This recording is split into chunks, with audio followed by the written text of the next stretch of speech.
নমস্কার সবাইকে, প্রতিমা ভেজ কুকিংয়ে সবাইকে স্বাগতম। আজ আমি তোমাদের সাথে শিম ভাজা রেসিপি শেয়ার করব। এখানে আমি গোটা কয়েকটা শিম নিয়েছি আর শিমগুলো পরিষ্কার করে ধুয়ে নিয়েছি, দুই পাশে শীটটাও ফেলে দিয়েছি। এবার শিমের গায়ে মশলাটা মাখিয়ে নেব। হলুদ গুঁড়া, মরিচ গুঁড়া,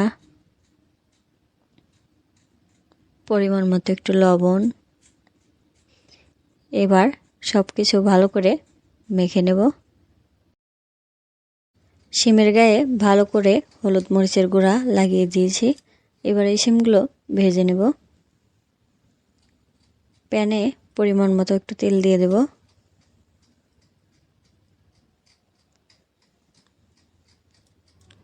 তেলটা গরম হয়ে আসলেই শিমগুলো এবার দিয়ে দেব।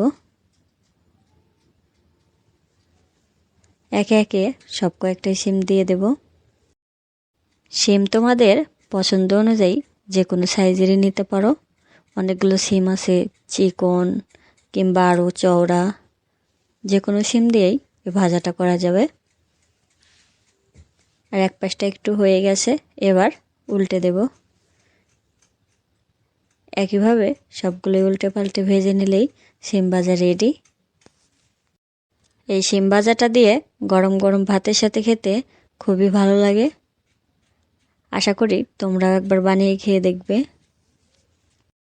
এই শিমটা ভাজার সময় ঢেকে দেওয়ার কোনো প্রয়োজন নেই, না ঢেকেই উল্টে পাল্টে ভেজে নিতে হবে। সব সময় এক ধরনের খাবার খেতে খেতে আমরা বোর হয়ে যাই, মাঝে মাঝে একটু খাবারের ভিন্নতাও আনতে হয়। শিমগুলো ভাজা হয়ে গেছে, এবার নামিয়ে নেব। আজকের এই রেসিপিটা তোমাদের কেমন লাগলো অবশ্যই কমেন্ট করে জানাবে। সবাই ভালো থাকবে, সুস্থ থাকবে। নমস্কার।